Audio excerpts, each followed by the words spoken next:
You're listening to the Heart of Giving podcast with Art Taylor, powered by bbbgive.org. Here we explore the motivations that form the basis of giving and service. We inspire generosity and celebrate the transformative effects that giving and service have on the human spirit and on community. The conversations featured on the podcast also uncover giving strategies that educate and provide tools to help listeners make impactful gifts of both their time and money. We hope you enjoy this episode. This is the Heart of Giving podcast, powered by bbbgive.org. Give.org is the nation's standards-based charity evaluator, and it's your one-stop source for information on giving and reports on the most asked about charities. I'm Art Taylor. Today we're going to talk about how influencers and celebrities, in particular local celebrities, can play a role, celebrity media people we're talking about now, it can play a role in providing social good. And the person who's my guest today is someone who actually introduced me to the world of podcasting. At the time, she was hosting the podcast that the BBB had called The Bistro. And she was the person who interviewed me about giving at the time. And the BBB didn't have a podcast completely devoted to charity. And so that put into my head to one day create a podcast that was devoted to giving and serving. So my guest didn't know it, but she was also one of the inspirations behind this show. And so today we have with us Elaine Espinola Keltz, who is an influencer. She's a local celebrity, a media person. You see her everywhere in the DC area these days.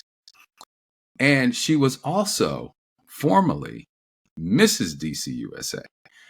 And I've just followed her over the last 6 or 7 years or so. And it's just remarkable, not only how she's evolved in her own right, but also how she does that in a way that gives back. And so we're going to talk about that today. Elaine, welcome to the Heart of Giving podcast.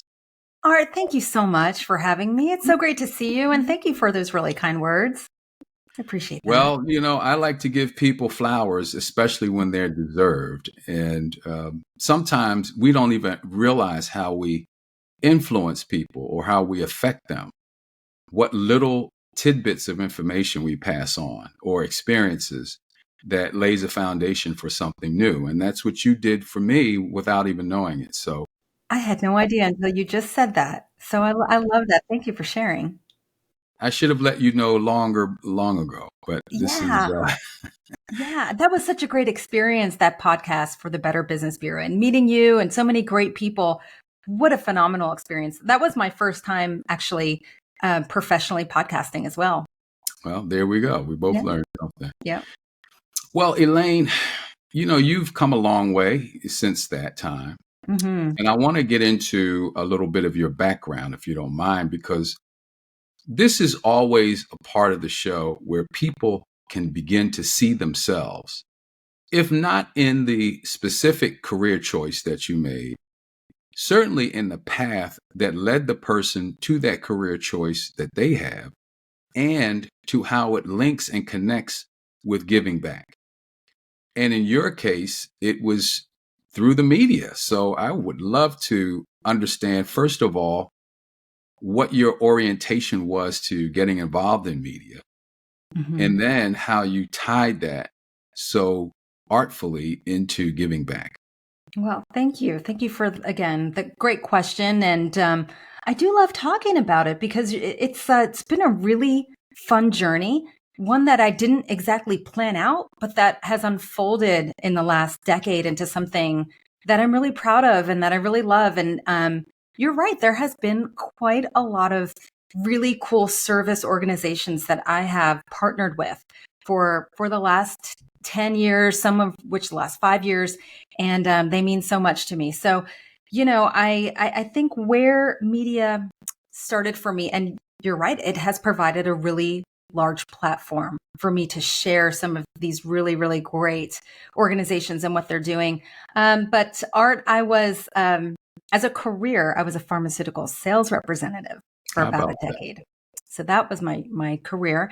And then I had children, and I kind of stepped back, and or I should say, sometimes I say I started working really, really hard with my 3 little kids at home. Woo!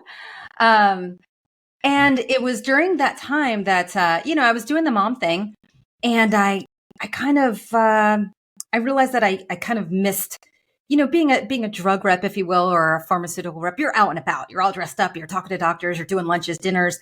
And I guess I kind of missed it. So I was always looking for something to do in addition to being a great mom with my kids. And I started doing all these cool little, sales jobs, stay at home things. And then I think I was out and about kind of pitching one of these. It was like makeup at the time. And long story short is that a friend of a friend saw a picture of myself with someone else as I was pitching this business. And she was the director of Mrs. DC America.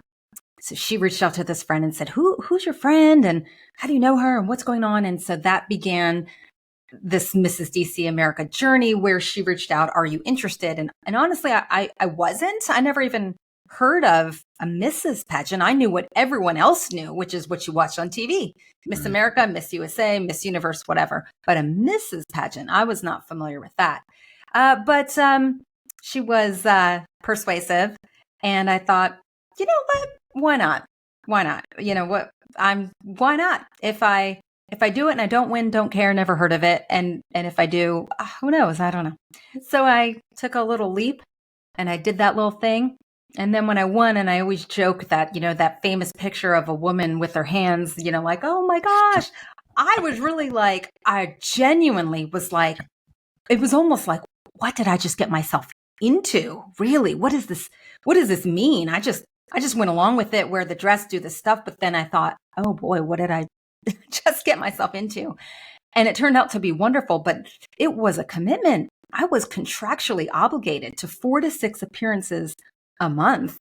But luckily the PR director she's a phenomenal woman, a fierce, she's a veteran, she's a woman. I mean, I learned a lot from her. And that was sort of the introduction into both kind of being out there in the DC scene and a lot of service. For pageantry, it's a lot of service. That's your job. You align yourself with certain nonprofits.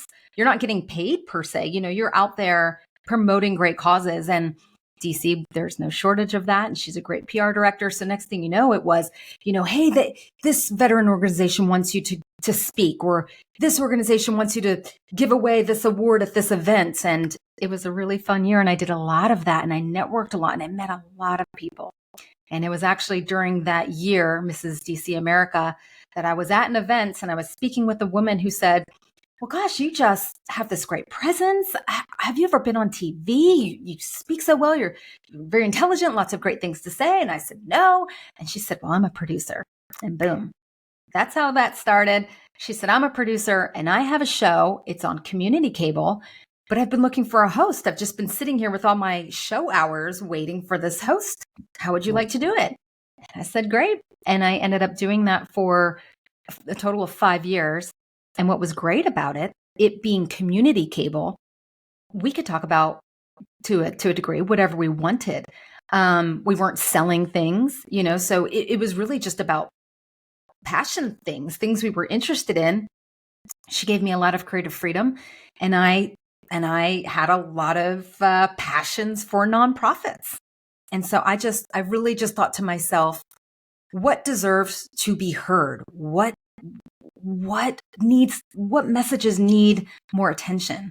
And I just found myself in this niche of bringing on a lot of nonprofit founders and letting them share their story.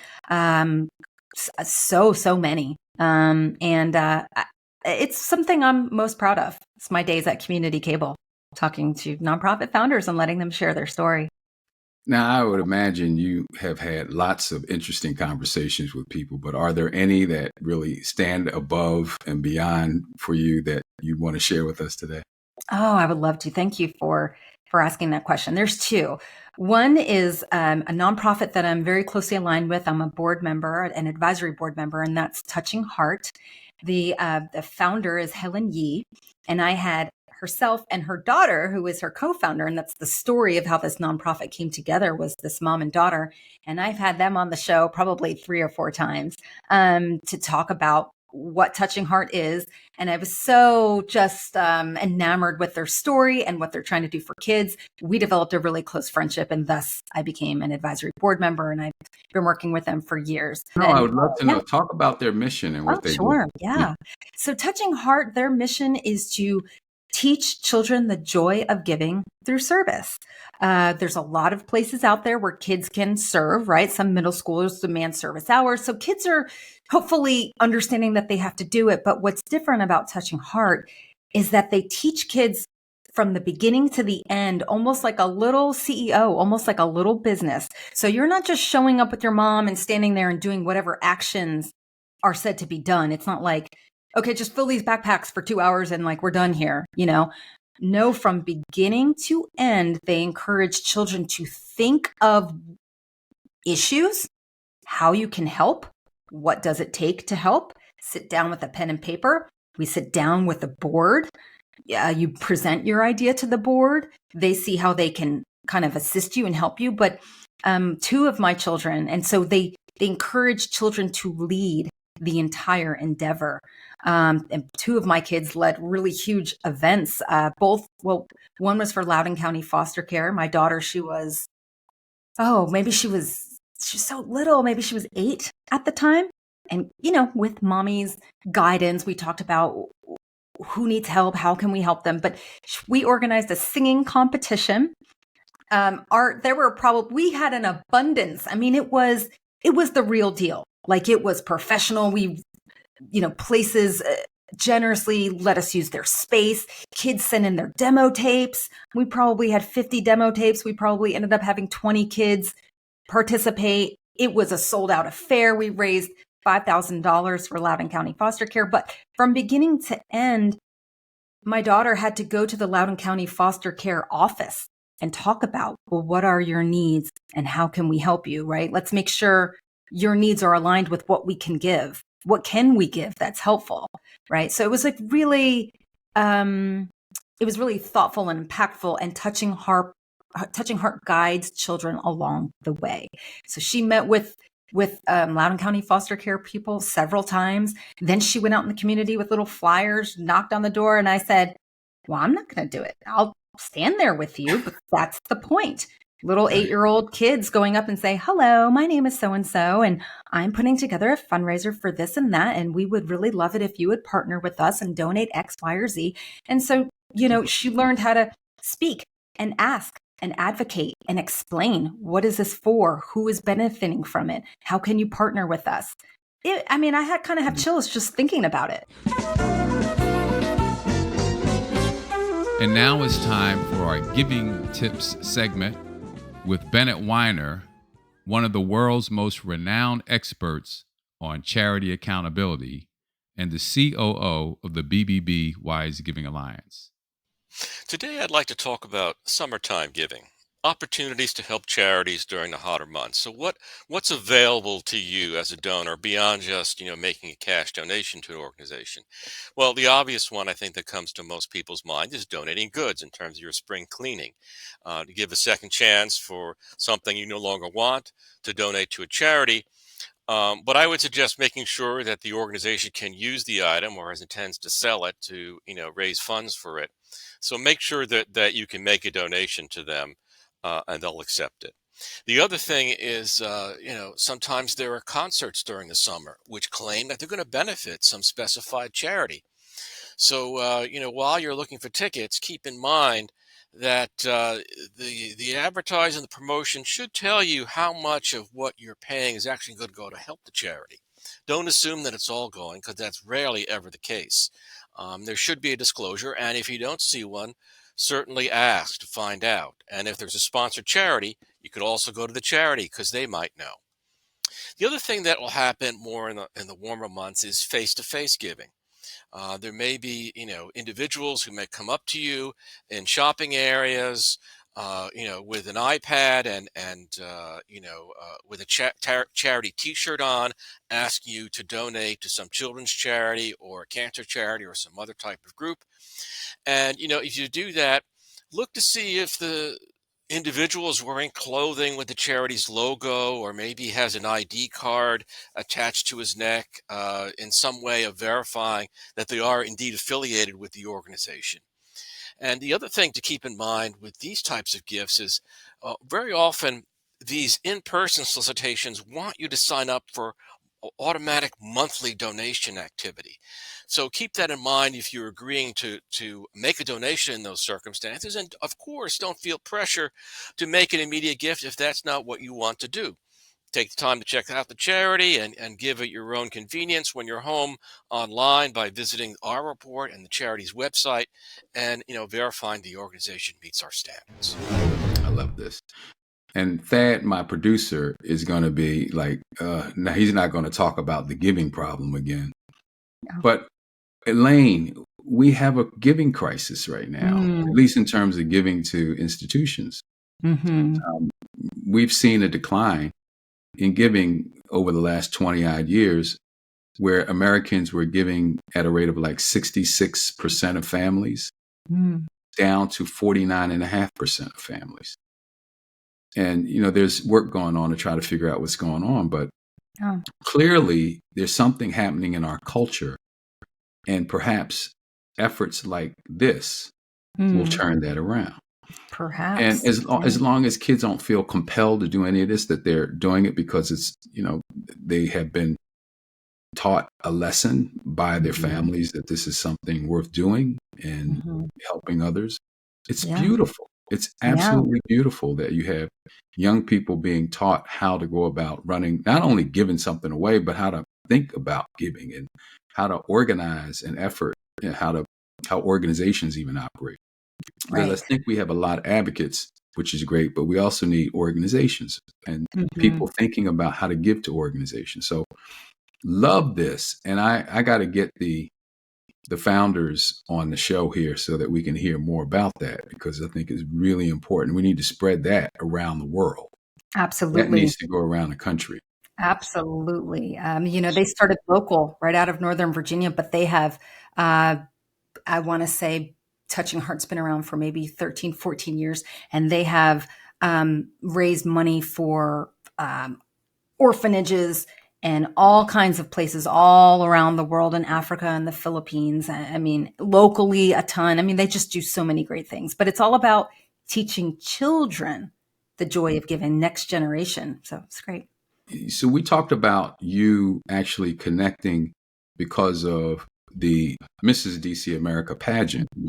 But what we didn't talk about was why you see giving as so important and how that was a natural connection for you. And now it seems that it's something that you continue with your work as a professional in the broadcast area. Art, I don't think anyone's ever asked me that before. Well, that's why. Appreciate that why question. I'm giving that. That's I right. ask these kinds of questions. Yeah, it's a great question. I suppose it had my mom. My mom always volunteered, so I watched her do it. I grew up stuffing envelopes for the American Cancer Society. Like, she was always doing that, and I was always doing that with her. So I would say that I was taught that. And, just like Touching Hearts, their whole tagline is the joy of giving. I guess I always found it joyful. I never found it to be a chore, especially when you can align your giving with your interests, or just wherever your heart is pulled. You feel like you're making an impact, and it's joyful. So, it's just always been a very natural part of what I've seen and then what I've done. And then I don't even think I intentionally meant to impress that upon my children, but I suppose that I have. Yeah. So Art, I think that I just kind of grew up watching that. And I think that I always just found it joyful. It was really just nothing talked about, but just always a part of my life. And I guess now that I'm talking about it out loud, I realize it's a part of my kids' lives. And I think that's great. I hope more parents and more people are doing that for their kids as well. Yeah. Well, again, I think for organizations, they're always trying to figure out how to get more visibility for the work that they're doing. And you have done that. You do a lot of different events for them. You do, sometimes you'll MC events that organizations will have. You'll have them on your show. But how should organizations show up in front of media to get that kind of attention? Is this something that organizations have in front of them that they don't use enough, or is the competition really thick? What's your sense of what an organization should do to kind of align with the interests of media in airing their particular organizations? I mean, geez, just like any business, a nonprofit business, I hate to say it, but they need to be doing great marketing if they want to get the word out about what they're doing. At the end of the day, they're always going to need volunteers and support, and that comes with kind of getting their message out. And so, I think that I would say that they just really need to spend some time getting their message out, because as great as your work is, if it could be so much better when you get that support and it turns into like this snowball of interest and more people getting involved and more people donating and sponsoring and just growing. So I think just getting out there, getting your message across, reach out to people in media. Reach out. Don't be afraid to do that. Get your story out. I was going to mention, so Rob Shear is the founder of another great nonprofit called Comfort Cases. His story went viral on, it just went viral, which is where I saw him. It was just kind of on my feed. And he was so compelling when he spoke. I Googled him. Turns out he's from Gaithersburg. Wow. This went viral. I thought, for all I know, he's from Montana, California. No idea. He's from Gaithersburg. So I reached out to him via email. He emailed me right back and said, I would love to come on your local community cable show and talk about it, but I'm going on the Ellen DeGeneres show. Now we're going back 5 years now, right? He says, but I'm going on the Ellen DeGeneres show in a month, and I'm not allowed to go on any other show until I go on her show. And I thought, oh my gosh, this is just I just saw him scrolling. That's it, right? So people out there are watching, right? And that was just amazing that he got his message out there. So reach out to people, do everything you can. Social media is everything. That's where I saw him. Yeah. Well, you have a number of events coming up. Why don't you tell us about what's coming up? Yeah. So the Joy of Giving golf tournament is an annual tournament. I hope I'm not wrong, but it's a 12th or 13th or 14th annual. That's coming up. That's a huge golf tournament where they raise a ton of money to help advance their programs through the year. So that's coming up, and I'll be emceeing that. It's a lot of work going into that. I'm also, I do a lot with an organization called FAPAC. It's the Federal Asian Pacific American Council. And this is a nonprofit organization that's been around for, I think, about 40 years as well. And it's Asian Americans who support other Asian American people. And you do not have to be Asian to come and come to any of their conferences, where they just support you in every way you need to be supported. It's really a phenomenal organization. And I MC their event every year as well. I've met so many amazing people. But yeah, if you are part of government in any way and are interested in being supported and learning more and seeing how you could advance your career, they're a great nonprofit to align with. What else is going on? So the last 3 years, I've been asked to MC the Asian Fest on Main Street in downtown Fairfax. It's a beautiful event. It's so well organized, great food, great entertainment. I'm so grateful that they asked me to be part of that, because I also love kind of advancing Asian culture. I'm Filipino, and I just feel like it's great for me to support that and put that out there. And as a matter of fact, when I was guest hosting on Great Day Washington, and it was my interest to get as many kind of diverse talent on there, whether it was a restaurant or a singer or something. I mean, they already do a fantastic job at Great Day Washington, but I thought, well, I know a lot of people, so let's see if we can bring them on and share their stories, share their talent. I'm really proud that I was able to do that. No, that's fantastic. Again, I'm just so impressed with how things have evolved for you, and it couldn't happen to a better person, really. And So, when I thank think you. of the DC region, we're very fortunate to have quite a few people like you who not only look to their profession as a way of sharing information, but as a way of giving back. And I just think that that is maybe not unique to the DC area, but we're certainly better for having individuals like that here and around the world, around the country for sure. So Elaine, I have one last question for you. If you weren't doing this, what would you be doing? Oh, art. If I wasn't doing this, what would I be doing? I mean, I just love this. I love this so much. This is my dream job. This Okay. is when I was the drug rep. It was like, if I wasn't doing that, I'd be doing that. I'd be on Got TV. it. I would be talking. I would be interviewing people. Well, I'm not going to So press you to answer a question in a way that is not authentic. So I'm if living the dream, you're Art. This living is your what dream job, that's what you should be doing. I'm just glad that there's a give back to it. And yeah. so what would you have to say to others then Yeah. who are just going about their job every day about how they can contribute? I would say, please give back. Your world will open up in most amazing ways when you get involved. You get together with just like-minded people who are giving back to the community. I just think that I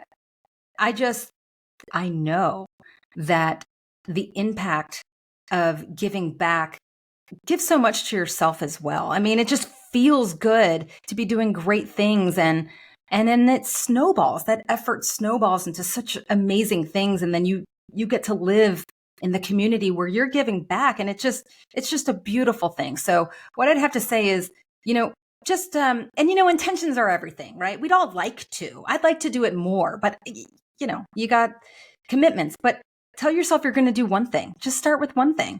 If you hear about an event that's some nonprofit event, send an email. How can you show up? How can you just go check it out? Be there, see what it's about. What are your talents? If you don't have money, you can volunteer. You could just show up and volunteer. It's a beautiful thing, and I'd love to see some more of that. I welcome anybody to follow what I'm doing and go where I'm going, and let's get you involved. I'm sure some will. Yeah. Well, Elaine, listen, I can't thank you enough for agreeing to be on the show today, really. And again, congratulations for all you're doing. And by the way, I know some people will be listening to the show now for the first time because you're on. That's the effect you have on people. And so I want them to know that this is a weekly podcast and they can see a new episode come out every Tuesday. And as you can see, we get really interesting people on who are trying to, in some way, shape change and create better worlds and better lives for people and stronger communities, which we all need, certainly at this time in the evolution of the world. And so you're welcome to hear their stories and maybe find yourself in some of them. So I hope you'll listen. I hope you will subscribe. If you want to support the podcast, the best way to do it is just to go to any major podcast platform where you can find us and subscribe. But you can also make a donation if you choose to by going to give.org, and we'll certainly put anything you give us to great use. So thank you for listening, and I hope we'll see you back here next week. You've just listened to the Heart of Giving podcast with Art Taylor. Be sure to tune in next time for a brand new episode. To listen to our other interviews, visit heartgiving.podbean.com. That's heartgiving.podbean.com. Subscribe to our show on major podcast platforms. The thoughts and opinions expressed on this podcast are the views and opinions of the guests, not those of the BBB Wise Giving Alliance or program affiliates. This podcast is for information and educational purposes only and is copyrighted with all rights reserved. This podcast is protected by Podbean's terms of service.